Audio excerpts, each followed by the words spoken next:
anayezuiliwa katika kidato cha 4 afa maji katika kidimbwi huko Machakos baada ya kutumwa nyumbani akachukue karo.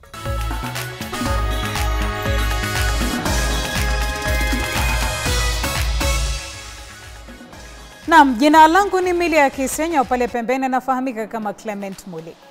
Naibu Rais Rigathi Gachagua aliyengatuliwa ameonekana kuikashifu serikali kutokana na kile alichokitaja kama kufeli kwa utekelezwaji wa bima ya afya na utozaji wa ushuru kupita kiasi. Semi zake zinajiri huku mwandani wake wa karibu seneta wa Kiambu Karongo Wathang'wa akisema kuwa baadhi ya walinzi wake Gachagua wamerejeshwa kazini na serikali. Wiki moja baada ya kupata nafuu na kuondoka hospitalini, Rigathi Gachagua, naibu rais aliyengatuliwa hii leo, alihudhuria ibada ya kanisa kaunti ya Kiambu akiandamana na mkewe Dorcas Rigathi. Licha ya wiki iliyopita kuonekana kumshutumu Rais William Ruto kwa kumsaliti, licha ya kusimama naye kisiasa na kudai kuwa wandani wake wa karibu walikuwa na njama ya kumuua, Gachagua hii leo aliwasihi wa Kenya kumweka Rais Ruto kwenye maombi. We want to ask the people of Kenya to remain peaceful, and we want to ask the people of Kenya to pray for our president, Dr. William Ruto, to give him wisdom to navigate the challenges affecting the Kenyan people.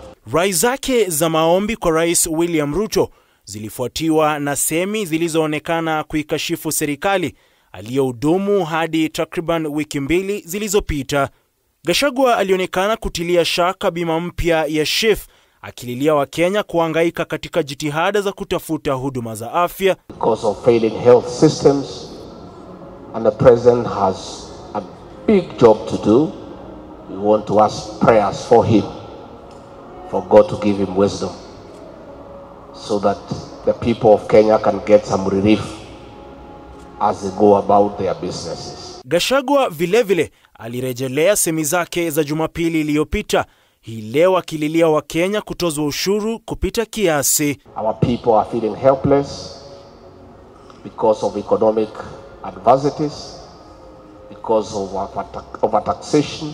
Semi zake zinajiri huku macho yake yakiwa mahakamani, mawakili wake wakipata pigo wiki iliyopita baada ya majaji watatu kusita kujiondoa kwenye kesi aliyowasilisha mahakamani kuhusiana na kubanduliwa kwake.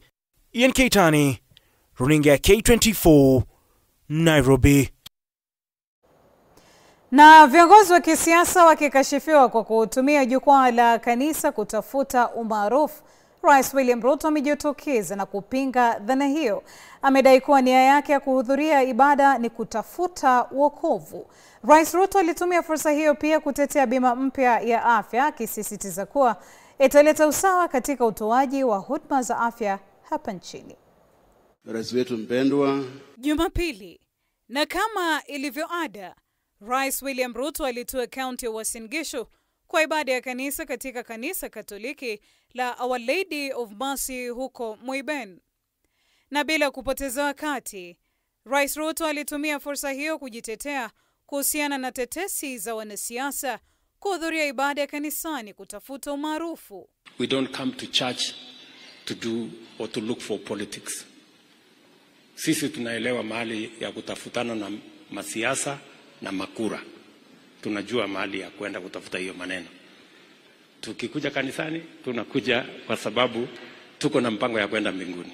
Swala la bima ya afya lilichukua kipaumbele kwenye ibada hiyo ya kanisa. Rais akitetea bima mpya ya SHIF ambayo inayumbayumba na changamoto zilizoizunguka. Hata hivyo, Rais Ruto alikiri kuwepo kwa changamoto katika bima hiyo. We are transitioning from what it was to the new model. And in every transition, there will be challenges. Those challenges we are managing. Last week, tulitoa pesa ya kusaidia hospitals and dispensaries across Kenya. Next week, tutaendelea na kutoa pesa ingine until we ensure that the transition is complete. Mimi nataka niulize kila Mkenya. Kila Mkenya ujisajili. Na kuhusu masomo ya grade ya 9 ambayo yametiliwa shaka kuwa sekta ya elimu haijajiandaa vyema. Tukiongea hivi, mnajua ya kwamba watoto wetu wanaendelea na mtihani. Na mwaka ujao tutakuwa na grade 9. Na katika hiyo grade 9 tunahitaji madarasa zaidi. Serikali imeweka mpango na tayari tuko katika kukamilisha madarasa 11,000 ili tuweze kuwa na transition ya sawasawa mwaka ujao. Semi za Ruto pasi na kutetea ajenda za serikali yake, dhoruba inamwandama naibu wake aliyeng'atuliwa Rigathi Gachagua ni jambo amepuuzilia mbali kuangazia, wacha hata kutamka jina la naibu wake. Tukiachana na hayo, ni kuwa zaidi ya watahiniwa milioni 1.3 wanatarajiwa kushiriki katika mtihani wa kitaifa wa KPSEA kuanzia kesho. Mtihani huu utakuwa wa kwanza kufanywa mwaka huu pasi na mtihani wa darasa la 8. Mtihani huo ambao utakuwa unafanyika katika vituo 35,573 kote nchini utajumuisha masomo matano, huku watahiniwa wakitarajiwa kuanza na somo la hisabati na Kiingereza. Bentura Komboka na taarifa hii. Watahiniwa milioni 1.3 wa gredi la 6 wanatarajiwa kuanza mtihani wao rasmi wa KPSEA hiyo kesho na kukamilisha siku ya Jumatano wiki hii. Mtihani huu ambao kirasmi unachukua hatamu kutoka kwa mtihani wa KCPE ambao umekuwa kwa takriban miongo 4 utatathmini wanafunzi wa gredi la 6 kabla ya kujiunga na shule ya sekondari ya msingi. Hapo kesho watahiniwa wataanza na mtihani wa somo la hisabati likifuatiwa na somo la lugha ya Kiingereza. Siku ya Jumanne watahiniwa watafanya somo la sayansi jumuishi na somo la Kiswahili na lugha ya ishara, na hatimaye siku ya Jumatano wanafunzi hao watamaliza mtihani wao na somo la jamii, sanaa na ubunifu. Kulingana na Baraza la Mtihani la Kitaifa NEC, jumla ya maafisa 1,143 watatumika katika kusimamia mitihani hiyo katika vituo 35,573 kote nchini. Jumla ya watahiniwa milioni 1.2 wa KPSEA walifanya mitihani yao mwaka jana, huku watahiniwa wa kwanza kuwahi kufanya mtihani huo wakiwa milioni 1.2 ambao walifanya mitihani hiyo kati ya Novemba 28 hadi Novemba 30 mwaka wa 2022. Chini ya mtihani wa KPSEA, wanafunzi wanatahiniwa masomo 12 ambayo ni somo la Kiingereza, Kiswahili, hisabati na sayansi jumuishi ambayo inajumuisha somo la home science, somo la kilimo, somo la sayansi na teknolojia na somo la afya ya kimwili. Wanafunzi hao pia wanatahiniwa katika masomo ya sayansi ya ubunifu wa jamii ambayo inajumuisha somo la sanaa na ubunifu, somo la muziki, somo la mafunzo ya jamii na somo la mafunzo ya kidini. Hata hivyo, masomo yote 12 hujumuisha pamoja na kuwa masomo 5 tu ambayo hutahiniwa katika mtihani wa KPSEA ambao unajumuisha tu 40%, ambapo 60% hujumuishwa kutoka kwa majaribio ya tathmini endelevu ya msingi darasani inayofanywa katika gredi la 4, gredi la 5 na gredi la 6. Bentura Komboka, K24 Wikendi. Bila shaka tunawatakia kila laheri, ila tukiondokea hayo ni kuwa rais wa chama mawakili nchini Faith Odhiambo na makundi ya wanaharakati wameisuta serikali na idara ya DCI kwa kuwakamata Wakenya kiholela bila kufuata sheria. Haya yamejiri kufuatia kukamatwa kwa mwanaharakati Boniface Mwangi nyumbani kwake na maafisa wa polisi majira asubuhi na kumfikisha katika kituo cha polisi cha Kamkunji. Inadaiwa Boniface Mwangi aliwachochea Wakenya kuzua vurugu wakati wa mbio za Standard Chartered Marathon kupitia mtandao wake wa kijamii. Baada ya taarifa kusambaa kuwa mwanaharakati Boniface Mwangi alikuwa ametekwa nyara na watu wasiojulikana, hatimaye familia yake ilibaini kuwa mwanaharakati huyo alikuwa anazuiliwa katika kituo cha polisi cha Kamkunji. Mkewe alichapisha kutekwa nyara kwa mwanaharakati huyo kwenye mtandao wa X akisema kuwa kikosi hicho cha watu 6 kilimchukua nyumbani kwake Carriage Base mwendo wa saa 1:15 asubuhi ya leo. There were 5 men ununiformed and masked, and there was 1 woman with them.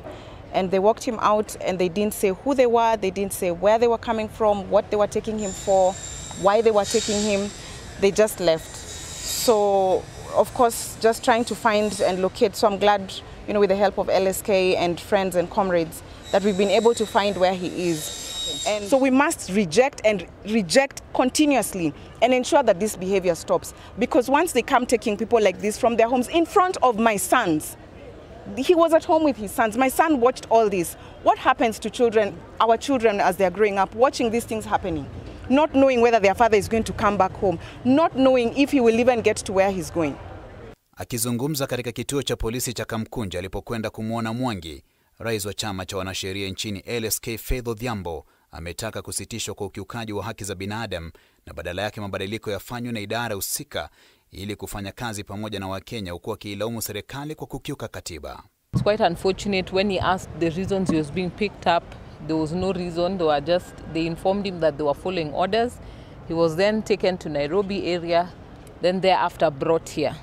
The unfortunate thing that we continue to see is picking up of citizens who are trying to exercise their freedom to picket, to exercise their constitutional rights without reasonable cause. Afisa mkuu mtendaji wa shirika lisilo la kiserikali la kutetea haki za binadamu Vocal Africa alikashifu serikali kufuatia visa vya utekaji nyara na kamata zilizokiuka katiba. Aidha, alidokeza kuwa Boniface Mwangi ameshtakiwa kwa makosa ya uchochezi wa vurugu na anatarajiwa kufikishwa mahakamani kesho. This is as per the OB that we have seen, he's been charged with incitement to commit violence. However, these are charges that he could have been summoned here to answer to any charges. He could have been called on a Monday so that if there's any charge, it's preferred he's immediately taken to court or he's granted bail terms. As the information we're receiving, he's just been held here, but he was arrested and charges have been preferred by the DCI. The Stanchart Marathon Occupy Stanchart Marathon was merely supposed to express the deteriorating situation in this country. In the last 1 week alone, over 7 women and girls have been killed. And the idea was to send this message so that security agencies can do their work. It is very unfortunate that we are living in very difficult times where human rights defenders, journalists, lawyers and others are persecuted, are oppressed and arrested. Wiki hii Boniface Mwangi alitumia mitandao yake ya kijamii kuhamasisha Wakenya kuingilia kwa maandamano mbio hizo kwa kubeba bendera, mabango na kuvaa nguo zenye ujumbe wa kumpinga Rais Ruto. Alisema maandamano hayo yatakuwa ya kuwaenzi waathiriwa wa ukatili wa polisi katika maandamano ya hivi majuzi yaliyosababisha vifo vya zaidi ya watu 60. Aoko is missing. We can't confirm her whereabouts, but this is something that is in the public limelight. And again, we are asking anyone with any information to come forward. We have our team of lawyers, activists who are readily available to address any concerns. So we are asking the family to come forward, the friends to also come forward, so that we can ascertain her whereabouts. So we ask that whoever is holding her, that she should be released effective immediately. Let's not be a country that we live in intimidation or we live in fear. Kenya is our country, Kenya is our home. Let us fight to ensure that we uphold the rule of law. Daniel Kitu, K24 Wikendi. Ni taarifa ambayo bila shaka inatupatia fursa tutupie jicho yaliyomo madukani, ila tukirejea kumbuka kapu la taarifa bado litele kama kawaida. Salia kitako.